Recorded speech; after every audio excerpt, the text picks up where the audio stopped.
2020. At this time, I'd like to ask you to please stand and join me in the Pledge of Allegiance. I pledge allegiance to the flag of the United States of America and to the republic for which it stands, one nation, under God, indivisible, with liberty and justice for all. We'll try it again.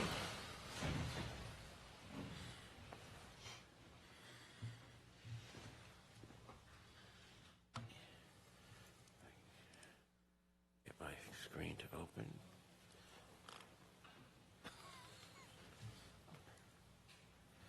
At this time, I'd like to take attendance. Ms. Melanie Anderson. Present. Mr. Tommy Clay. Mr. John Kreisman. Here. Mr. Jeff Fadley. Mr. Harry Moldenhauer. Here. Mr. Carl Leonard. Here. Myself present. Future meetings to be held March 9th and April 13th. Holiday coming up in April, the 12th, Easter. Moving on to the minutes of our last meeting, held on January 13th, 2020. Are there any corrections that the board would like to make or any comments? If not, do I have a motion to accept? So, ma'am. I have a motion by Mr. Leonard. Second. I have a second. All those in favor? Aye. Aye. Motion carries.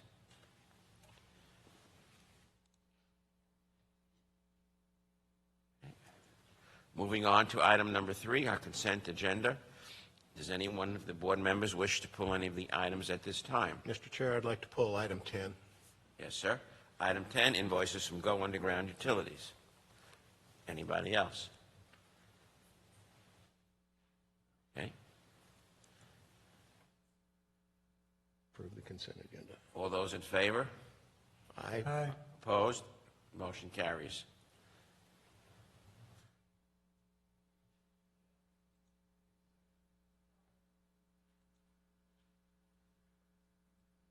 Hey, bear with me. My computer's really slow. Want to item agenda number 10, sir? This is the invoice from Go Underground Utilities. Been hearing from residents, people out there, that the practices being done out there are a little below standard. They're leaving the driveways, the roads, everything in disrepair at this time. I understand the job's not done, but this draw looks like about a big piece. It looks like a big piece of it.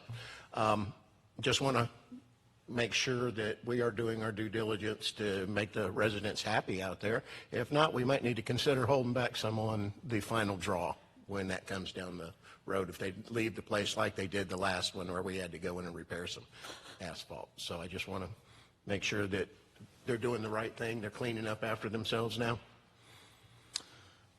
It's my understanding that there is a retainage on every draw to be held till the completion. I believe it should be around 10%. So out of this represents only a 90% request for what they were taking. There should be a restoration line item in there. Let me make sure if I can get it correct here on this. Oops. I don't have the line item, but this is mainly just for the installation of the piping system. They still have to come back once that piping is completed and certified and placed in the service. There will be more excavation where they have to come back and remove the AC piping. Once that piping has been removed, then they can start the driveway restorations, seeding and sodding operations. So that won't happen until the end of the project. Very good. John, a question with respect to the removal of the pipe. Is this going to be the entire line of the pipe? Or just certain? It would be a vast majority of the pipe, wherever the AC pipe, the asbestos cement pipe is, that is going to be removed. Unfortunately, I don't have the bid tab in front of me, but I'm going to guess it's probably 70% of the piping. How much? about 70%. 70%. I'd have to get the exact numbers if you want, but there's a lot of 4-inch and, there's just a lot of AC piping out there. If it's the smaller piping, say 2-inch galvanized, we would not be removing that. Right, now galvanized is okay on that over there. And this is all going to be done by Go Underground.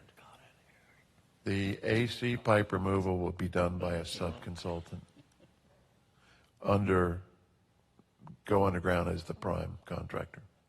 I would like to meet with them before they start that removal, just to make sure that certain things are in place. One thing that they did not do, those homeowners, including myself, we have sprinkler systems, and they did not pre-mark the areas where the existing sprinklers were. We knew that they had to be, removed, but they just went haphazardly in and ripped everything up, and I don't think that's right. I think we should have been consulted. Okay. Well, for the public right-of-way, they're tasked with calling in the locates to the locate service, where if there are privately held utilities, water, gas, sewer, electric, those would get marked. If homeowners have stuff in the right-of-way, then it would be behooving to them to be able to contact the homeowners ahead of time or tear it up and fix it as they go. And that's what they're tasked with doing. And John, in your opinion, are they 60% complete with the project?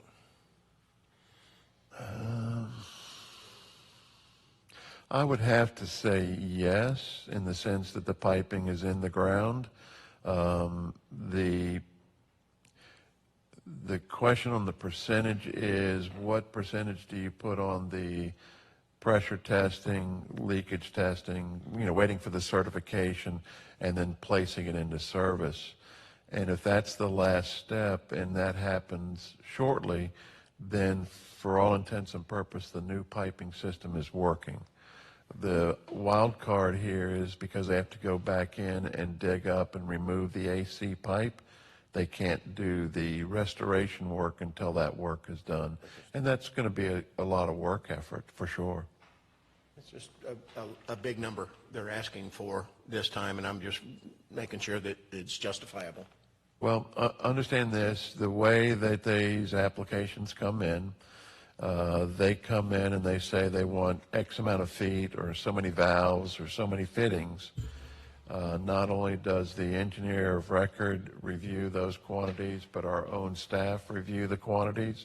And if it's in the ground, then it's justified payment, provided that they have met the contract requirements for installation. We understand that they are not going to get any restoration money or anything like that because that work hasn't been completed. So there's a lot of product in the ground.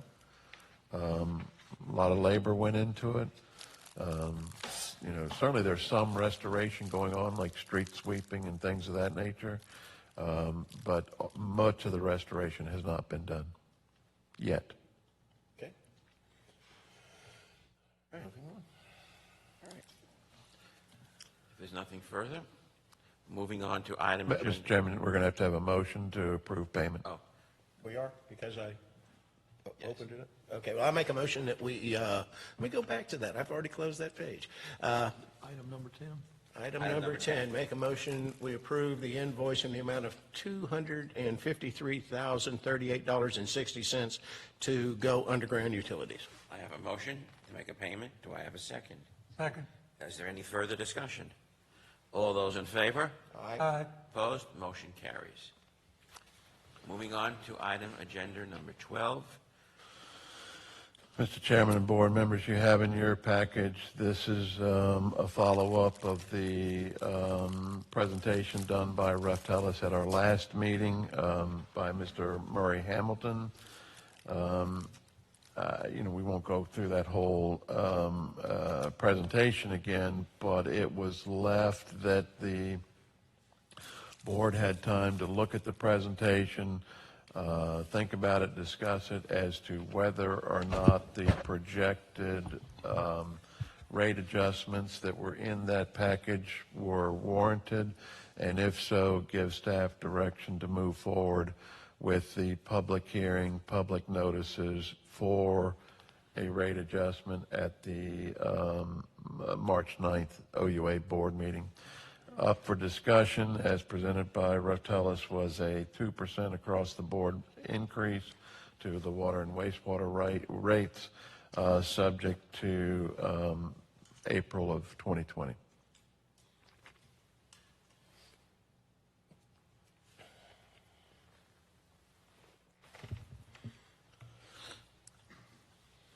Mr. Chair? Yes, sir. Historically, we have really hated that term of rate increase, but I think it's been proved to everybody that we've got to go. We've got to start becoming accountable, and the 2% that was presented to us across the board would stop some of the the hemorrhage that we're dealing with. And I think as my opinion, I think we need to move forward with that, implementing it as soon as April the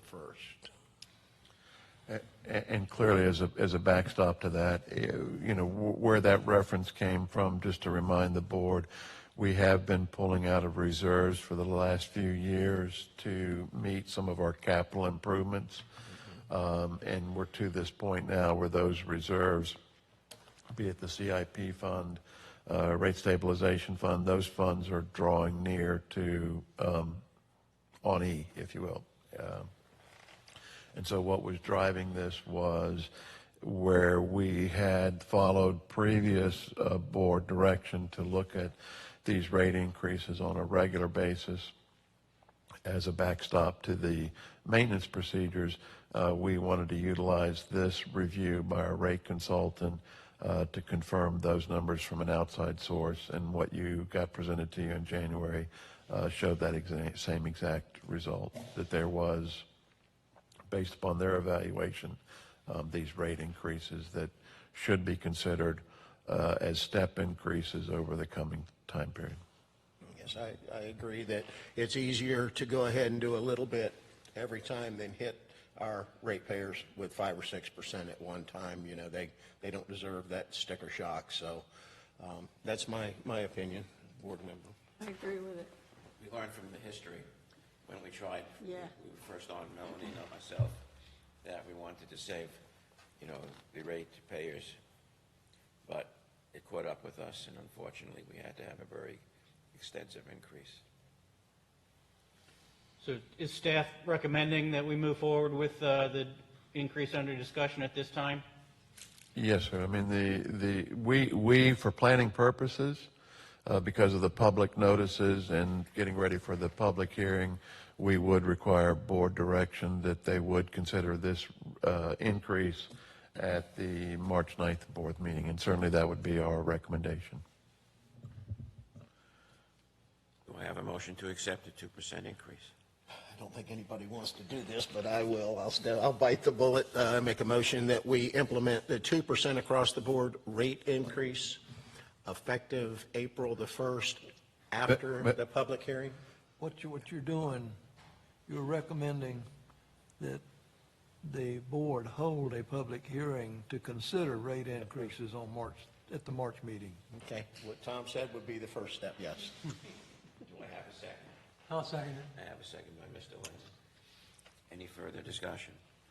All Well, those, if we remember the last time, we went through this major increase, we had so much flack about that. Even the sheriff called me, and the people up all over the place called me at that time, and we don't want to do that again. No. Because especially the commercial building, the hospital was one that really. hospital, the nursing home? Yeah. And Okay, I mean, that was it very affects big everybody, impact, yeah. but unfortunately, we live in a real world where things have changed dramatically, but if we do it in small steps, it's not going to hurt as much. Right. And as we all agree, we don't like to raise rates, none of us, because it's only human nature. That being said, all those in favor? Aye. Aye. Opposed? Motion carries. Good Moving on to item agenda number 13, B&B&T refunding. Mr. Chairman and board members, you have in here your package where OUA staff went out and contacted our current lending institution for the BB&T 2017A and 2017B notes. There is no need to do anything. We could continue making those annual debt service payments, but what we wanted to do is to be able to check with them to find out if there had been any changes in the financial market that would thereby lower interest rates that would result in a cost savings to the OUA if we were to engage them in a different note, let's say the 2020A or 2020B notes. You can look at your board package. We went out and contacted not only BB&T, but several other lending institutions to see what vehicles or instruments they had available to pay off the 2017 A and B notes and to reestablish 2 new notes. It turns out that BB&T did come back with what we determined were the best options open to us in comparison to the 2017 A notes and B. If you would turn to attachment 1, we can go through a few of these attachments and then get back to the explanation. Attachment 1 is the existing 2017 A and B notes, at the A note being at a 2.4% interest rate and the B being at 2.83. You can see there the history of the debt service, both the principal and interest payments, as well as the debt service payments that have been made. To this, note that the $10 million note today is with the April 1st interest-only payment, if we were to make it, would lower the original note down to $7,340,000 in principal from the $10 million that was originally borrowed. On the B note, this is primarily, if you look at the amortization schedule, has primarily been an interest-only note until the April 1st, 2026 payment, where we started making the wraparound payments, if you will, in principal. So the net payments that have been made to date on this note have only lowered the principal amount to a little over $9 million from the original amount of $9.425 million. Again, just keeping in mind that the B note was more of a wraparound, the A note, so that it kept our annual or the semi-annual debt service payments relatively flat. Attachment 2 is one of the first notes that BB&T suggested. They wanted to do a 2010A, which was a 5-year note at 1.82%, and a note 2020A and a 2020B note, which would be a 10-year note at 2.08%. You can see the amortization schedule for both of them. And this setup, this instrument, if you will, was to closely mirror what we're paying now in annual debt service payments. Attachment 3 is a slightly different instrument, still a 2020A and a 2020B. The interest rates are 2.01 and 2.08 because B didn't change. The benefit of this note was that it drastically lowered the principal payments on the B note and backloaded it 7 years later where that principal was being paid. It just basically gave us some debt relief in the first 5 years and pushed it to year 7. Attachment 4 is a recap of where we would be if we started either one of these. the 5, 10-year or the 10-year note. You can see that the net the savings for either one of those range from $453,000 to $21,000. If we took out the cost of issuance or the closing costs at $140,000, it lowered the net savings on the 5-year, 10-year note to $312,000. And the 10-year ended up costing us an additional $119,000. Attachment 5 gives you a recap of looking at the A and B, 2017 A and B debt service payments, along with the 2020 5 and 10-year and the 2020 10-year and 10-year payments. And you can see that the 2017 A and B and the 2020 5 and 10 for the first 6 years are very equal in their annual debt service. 2020 10 and 10 is a savings of about $300,000 per payment.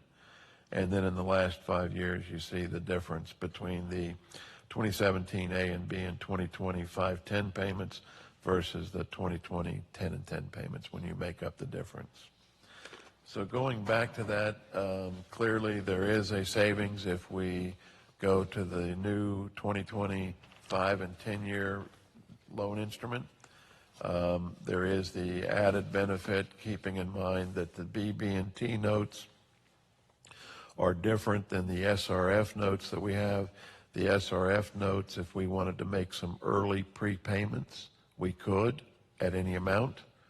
Under these vehicles, these financial investments, we cannot make any partial repayments. We can only pay them off in full. So therein lies one of the little bit of a problems between the BB&T and the SRF. If we had an extra $200,000 that we wanted to do in a principal payment early, we could do that under SRF, but we cannot do that under BB&T.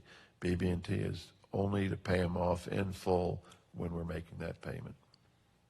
So I can entertain any questions you might have, or George is here. Certainly he can answer any of your questions that you might have on this agenda item. One thing that throws up a red flag with me, George or John, is the prepayment penalty of $90,000 on this, plus the cost of the closing of another $60,000. So it's the penalty alone is $140,000 to us? Yes, sir. The closing Pay this cost. off early? The closing cost, as we shared there on attachment 4, is $140,000. However, if we were to do the first option, which is a 5-year, 10-year, the savings was $453,000 over the term, making that over the entire 10 years, even paying the $140,000, you still save $313,000. The first page of the information you gave us, there was some other fees of $40,500. Let me go back to that real quick. I'll read it exactly as you presented it to us. This engagement would be on a consignment basis, contingent on the transaction funding and cost of $40,000 plus reasonable expenses of it not to exceed $5,000. If you add that to the $140,550, we're looking at fees of $281,000. No, the 40,550 is included in the That would be 58,600. It's that would part be of that the number. other fee. Okay, so we're still looking at $141,000. Right. Again, we always have that do-nothing option. We can continue to make payments on the 2017 A and B. We do not have to do this. It was just a way that we could look at, are there other financial procedures out there that we could use that would save in the long term the OUA some money.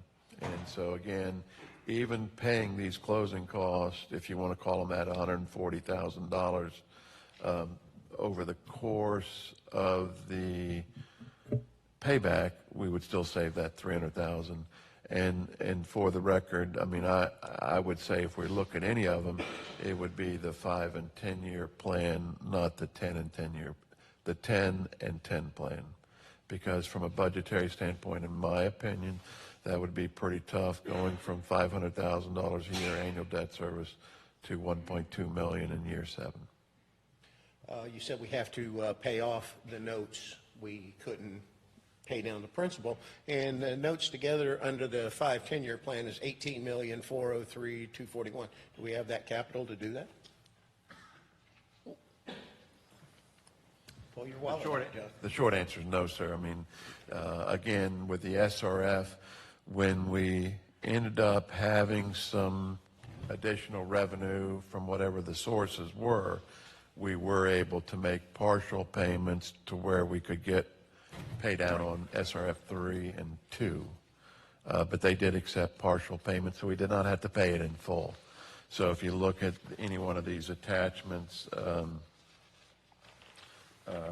under attachment 3, in any given time period, yes, sir, we would have to come up with several $1 million to pay off the 2020 A note, and then the, George can correct me if I'm wrong here, but on the 2020 B note, we can only do that during the second period of payment. We cannot do that during the first segment of payment, 5 years.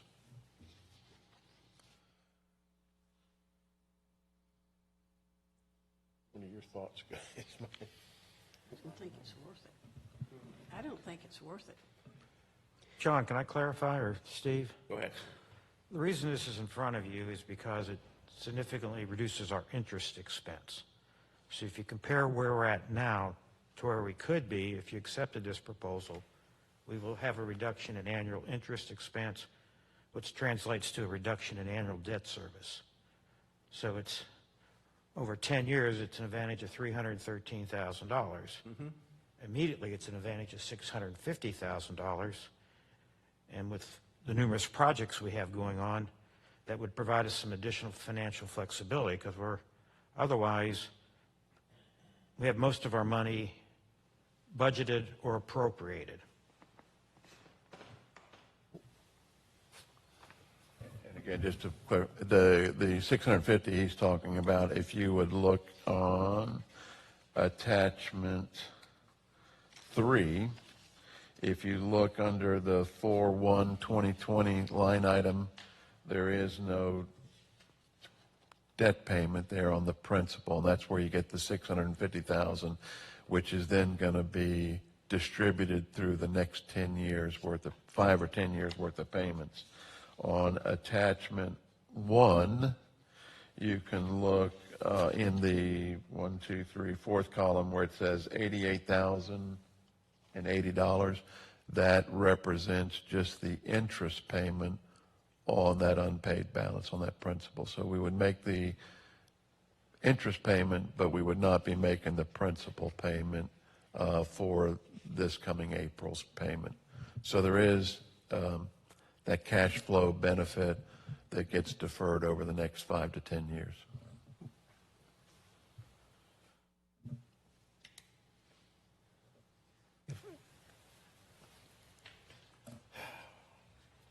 Any suggestions?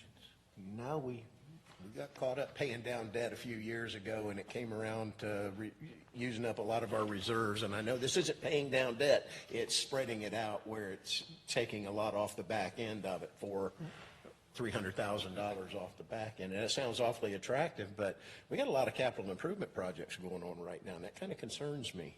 I know the debt service makes it look better with the interest rates, but I don't know, coming up with how many million we have to come up now to pay that one note off, $7, $8 million? But you don't have to pay it off. You can continue to make the semi-annual debt service payments onto that prorated basis. I misunderstood you. I thought you said with the BB&T we had to pay that note off, the SRF we didn't. No, if you so choose to want to pay off early for whatever reason, you have to pay it in full as opposed to doing only partial debt service payments that we did with the SRF. You don't have to do it. This amortization schedule that's shown in attachment 2, for instance, would be our semi-annual debt service payments through the life of this loan, 5 years or 10 years. The bottom line, we're just refinancing at a lower interest rate for $140,000. You're lowering your interest rate, And as George pointed out, we forgo the principal payment that's coming due in April, freeing up that money for current capital projects that we have. And you take that $600 and something thousand principal payment and you spread it out over the coming 5 to 10 years. You're still going to pay it. You still owe it. You just defer it to later. So if you choose to do this option, the 5-year and 10-year, so you have the new BB&T notes 2020A and B, you're getting the benefit of the deferment on the principal payment, which frees up cash now, $650,000, and you're going down from an interest rate of 2.4 on the A note to 1.82, and on the B note, you're going down from an interest rate of 2.83 to 2.08. That lowered interest rate equates to a cash savings over time in this amortization schedule, which will tell you even with the payment of $140,000 in, we'll call it closing cost, you still net $350 some odd thousand in lower interest rate, so that's savings. Over the same time period, if you'll notice, if we do nothing, these payments extend to the year 2030, 10 more years. And this one is the same, if you go to attachment 2 or B, same time period, 2030. So we're not lengthening out time-wise, and if you choose the 5-10 year, our semi-annual debt payments, even though it's at a lower interest rate, we got to make up that $650,000 deferred. The annual debt service payments stay about the same. So certainly from a staff perspective, the 5-10 year 2020 notes, there are at least 2 reasons why you'd want to consider that. That's where we're at. I've said enough. Somebody else can chime in. I've said enough. You guys can chime in. Well, it sounds like you're recommending then that we Refinance. move forward with the 5-10 refinance? My suggestion certainly would be to consider the 2020 A and B financing notes under the 5 and 10 year payment plan. Attachment 2, I believe it is.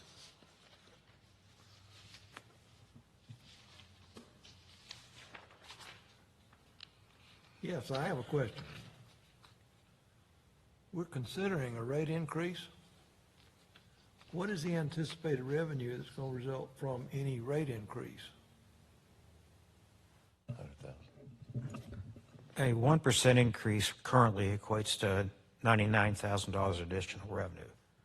So this 2% one we're considering, since it's for only 6 months, will be for $99,000 of additional revenue.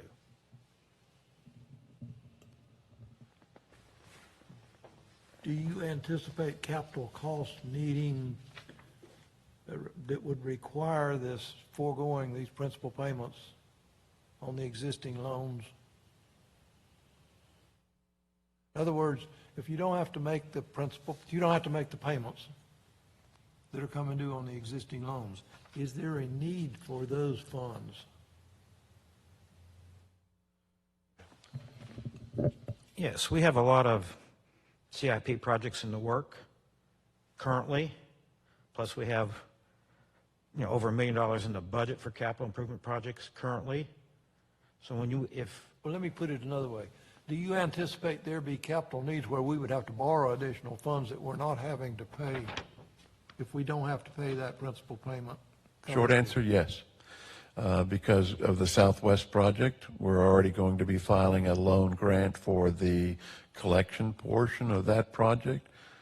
Any of the other big capital projects that we have, we would not be going out for additional loan grant monies.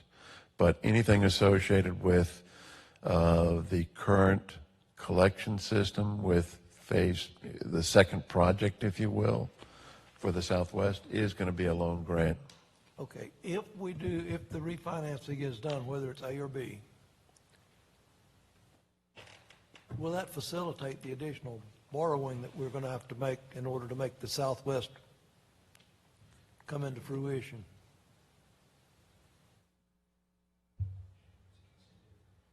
Yeah, we agree. It would have no change whatsoever because the principal amount of the amount borrowed remains the same.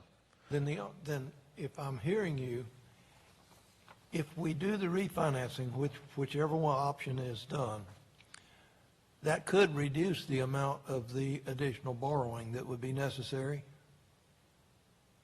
Only to the extent if the $650,000 principal payment that we would forgo doing, if that was applied against it. Well, an observation I've got sitting here looking at it, the total payout on the existing loan versus option A versus option B is pretty close, especially between existing loan and option B. You're looking, presently you got $18,856,000 versus $18,834,000. In that option, you're actually paying interest for the first several years, and it's catching up with you and doubling up beginning in '26. You got a big jump. The payment is going to double come '26. And we mentioned that the 10-year, in my opinion, is not the way to go because we go from annual debt service payments of $500,000 to $1.2 million. Plus, you're not getting the principal reduction. And you had to pay it, and you wanted to pay it off refinance, and you're going to be paying a penalty, right? So any principal that's not paid, you're going to be paying a penalty when you pay that off if you do a further refinance. If the principal's not coming down, There's no payment. and you go to pay it off, you're going to pay a penalty. You're not, or you are? After the first 5 years under either scenario, there's no prepayment penalty. On the refinance? Yes, after the first 5 years, the prepayment penalty goes away. That's another benefit for doing this. Penalty-free. It's another benefit.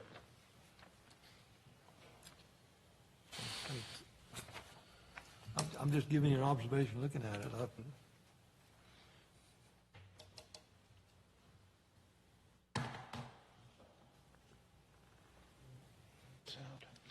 How badly do you need to forego the principal, the payment that's going to come due this year?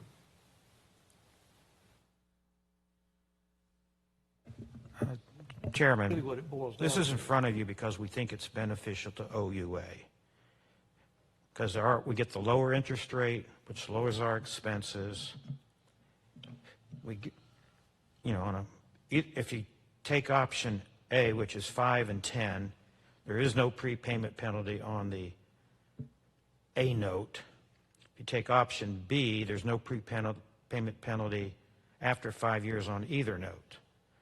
So we have the benefit of no prepayment penalty after 5 years under either scenario. And option A, you have no prepayment penalty at all if you take option A on the A note. With the caveat that you have to pay it in full, you can't, no partial payment. Correct. But that's what we have right now. Okay.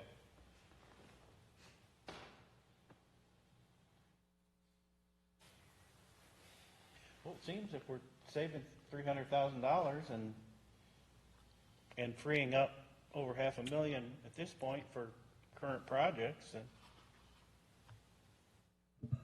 And add in that again, if you look at attachment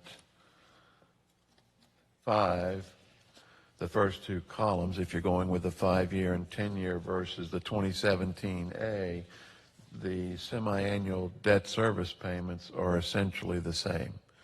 So from a budgetary standpoint, the only difference is, it's $11,000 more, if you will. On October 1st of 2020, the debt service, semi-annual debt service went up $11,000 per payment.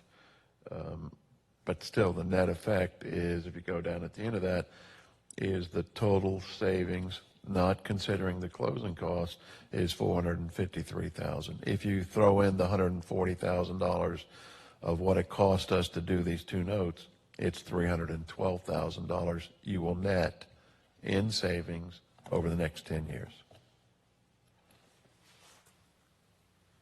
It's a nice savings. But if there's any reservation, again, we don't have to do anything. We can stay with the 2017 notes that we have. It is just certainly from a staff perspective that because it frees up the principal payment that's due in April, that payment then gets distributed over the next 10 years. The lower interest, which equates to savings over the course of these two notes, 5 and 10 years. Yes, we have to pay $140,000 up front, but at the end of the day, at the end of 10 years, we're going to pocket $312,000.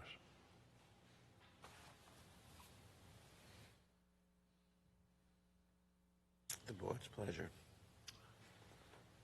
Melanie, what's your thought? I'm conflicted. I understand why we're talking about this,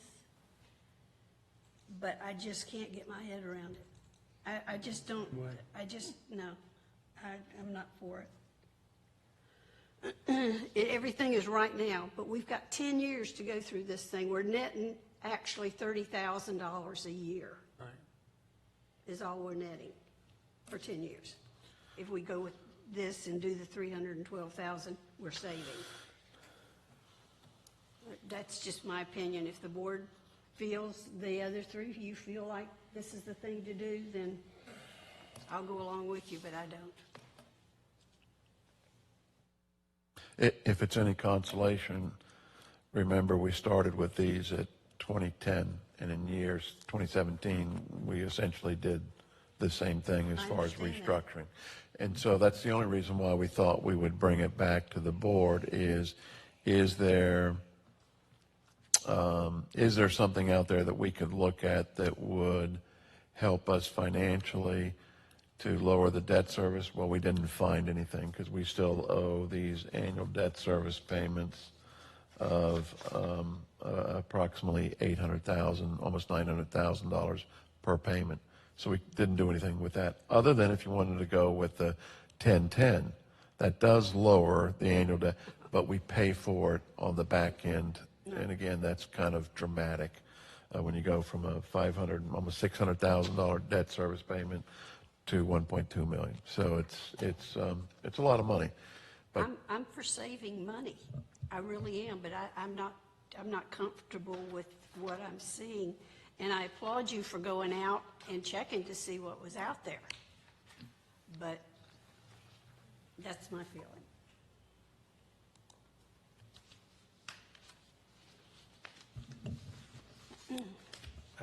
Board, Yes, sir. I regularly look at what we're doing on our investment portfolio, and with those rates declining, the same thing happens on these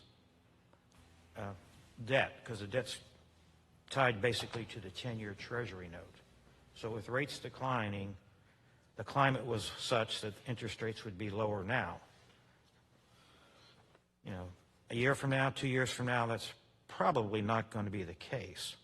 So if we were interested in saving a little money, this is a good chance to do that. Otherwise, the window probably won't open up again for a while.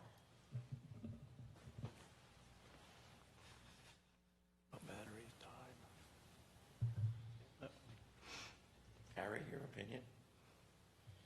Well, I'm no financial wizard, but it seems that we're going to save some money, and I'm all for that.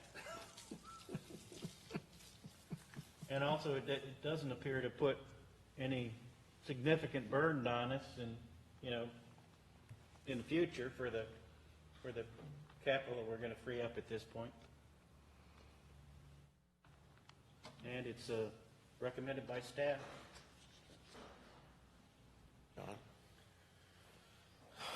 the thing that attracts me the most is lowering the debt service, where we could potentially look better for the southwest section to get more funding we needed for the second phase or third phase or whatever the phase we're going into.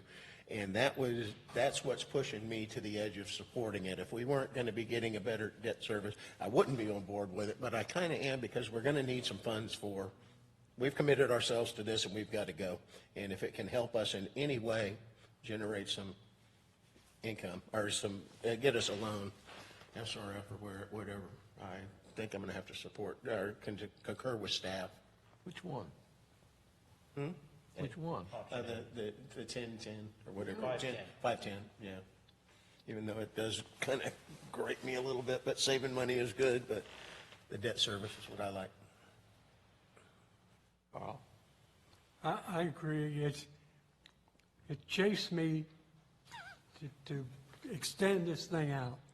It always has, whenever I'm trying to finance something, to extend it out and hope that the interest rates are not where they are at that point. So it makes sense to me to do it now as opposed to waiting and do it later. And you're facing another loan. Heard from you, Steve. Yeah, well, between both of them. Borrow Maybe. money, yeah. If we, complete this Tough project. position. I wish we had a, okay. The staff is recommending the 5-10. Yes, sir, that would be my position. Okay.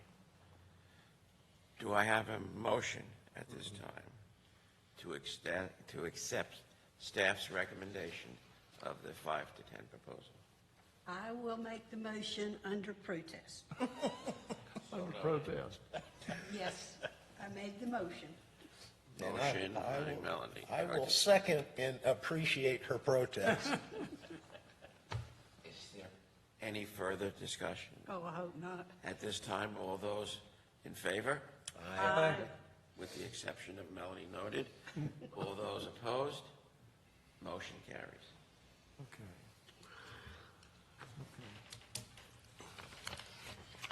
Item agenda number 14. So, Mr. Chairman, just to clarify then. Yes, sir. We will move forward with the 5 to 10, and was that motion inclusive of execution of those documents? Yes. Yes. The $650,000 that we're going to save, we want that in a lockbox. We don't want free reign on that, okay? No, happy to save it for you, sir. Yeah. Item agenda number 14, Cemetery Road Water Main Extension Project. Mr. Chairman and board members, this is just a follow-up of a request for a water main extension on Cemetery Road to serve a facility a part of the way down Cemetery Road. The question was whether or not there could be other users if the water main was extended. Since the January board meeting, I have reached out to members of the Okeechobee Youth Development Center, primarily Department of Juvenile Justice folks up in Tallahassee.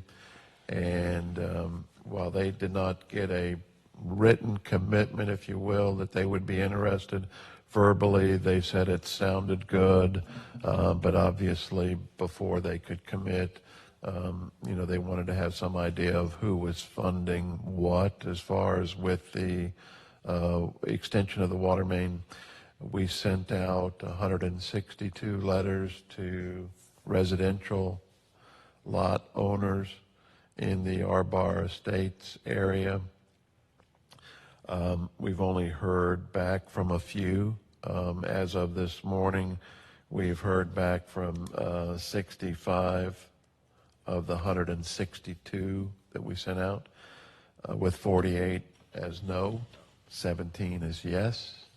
So it's clearly, going on the no's are higher, if you will, than yeses, as far as asking them whether they would be interested in OUA service to their houses and the fire protection that would come from the installation of water mains.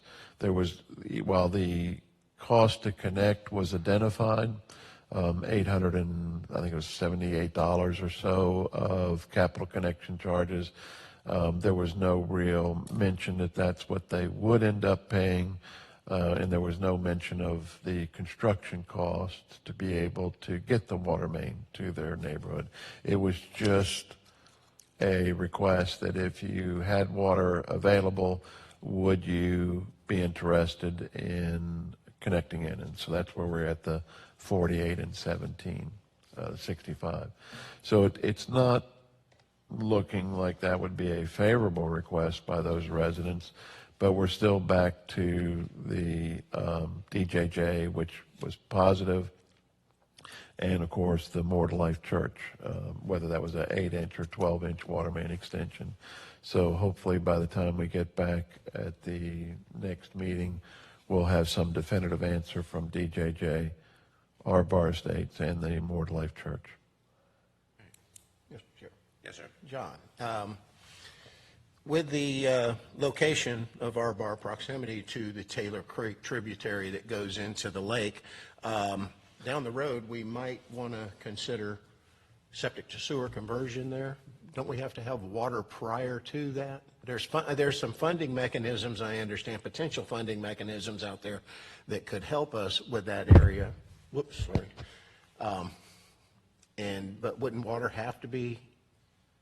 Current OUA policy is that you have to be a water customer to be a wastewater customer, because we use the water meter to define what that wastewater rate is for the month. So under OUA policy, you have to be a water customer to be able to be a wastewater customer.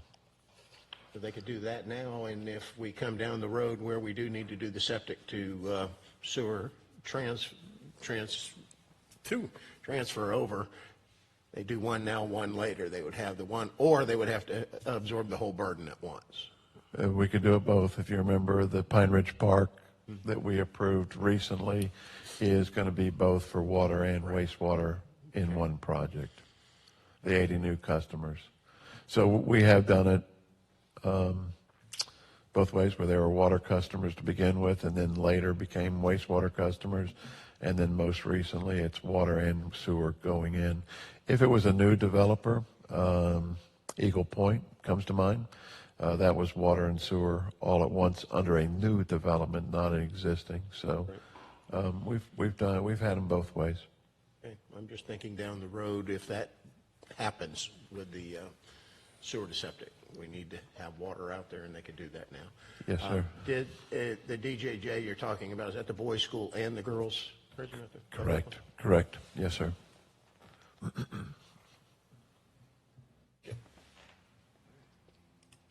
So hopefully by next month, we can get back to, certainly with More to Life Church on their 8-inch, 12-inch water main, and where we can share in those costs.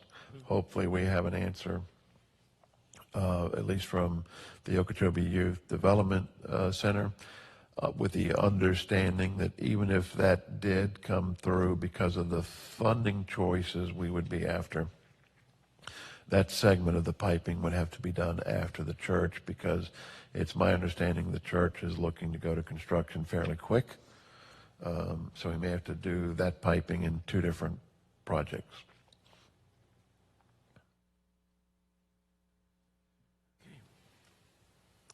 All right, thank you, sir. Moving on to item agenda number 15, comments from the public.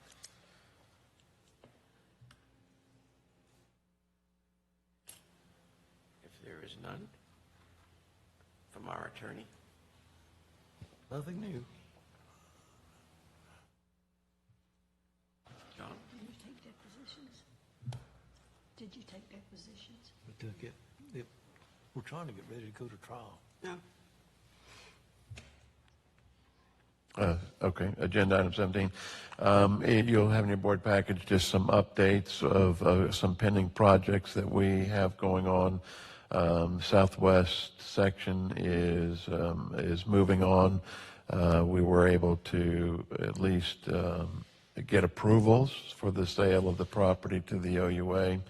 That closing has not happened yet. It's scheduled to happen within the next coming weeks anyway. The route survey is underway from Old Dixie northward.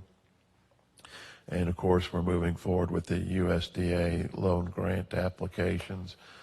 Both George has been busy doing the financials, and Jeff Sumner has been doing the engineering submittals for that project. So it is moving forward. And keep in mind, when I'm talking about the Southwest, the route survey, the loan, the route survey and certainly the purchase is under the Project 1, which is primarily the force main and pump station. The USDA submittals is going to happen under Project 2, the collection system. Southeast 8th Avenue, it is progressing. Obviously, there is going to be some disruption due to traffic flow, driveways being torn up, sodding, seeding, lawn sprinklers. But that's going to happen with a lot of projects. What you want to do is to try to minimize those impacts to the traffic and the people's lives out there.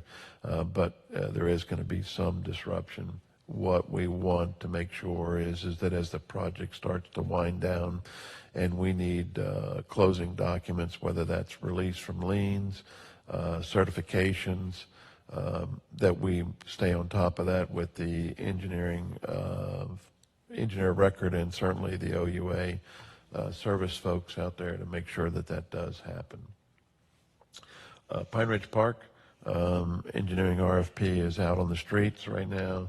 Those proposals for engineering are due back on February 24th, at which time the review committee, which will involve Mr. Kreisman and myself, Mr. Mullis, will review through those engineering RFPs. Hopefully we can do a preliminary ranking of the engineering RFPs and then bring those to the board, full board, for review and consideration, and we move forward with the Pine Ridge Park project. Other than that, business as usual. Thank you, sir. Any items from the board at this time? I have one, and it's going to connect in with the executive director's report. A few months back, John, the topic of this new construction down on 78 by Eagle Bay, the new stuff, they were going to be requiring water and wastewater. That kind of went dead. Where are we with that? Right. Where are we talking about on State Road 78? The new 78. storage buildings and Okay. all the construction's going there? They are only going to be required for water. They're going to have septic tanks on site. If it's for the boat storage or the convenience store, that area, they're going to be on septic tank. Okay, we can't sell them on wastewater, can we? Well, it would be a function of, depending upon their timing, if they might be able to connect in if the Okatani development occurs, which it should be occurring. I don't know what the time frame is for that, but there would be a force main that would be going up Southwest 16th Boulevard. They could put in a pump station and tie in at that time if they want to, but they're going to be open and, open for business years before that piping system goes in.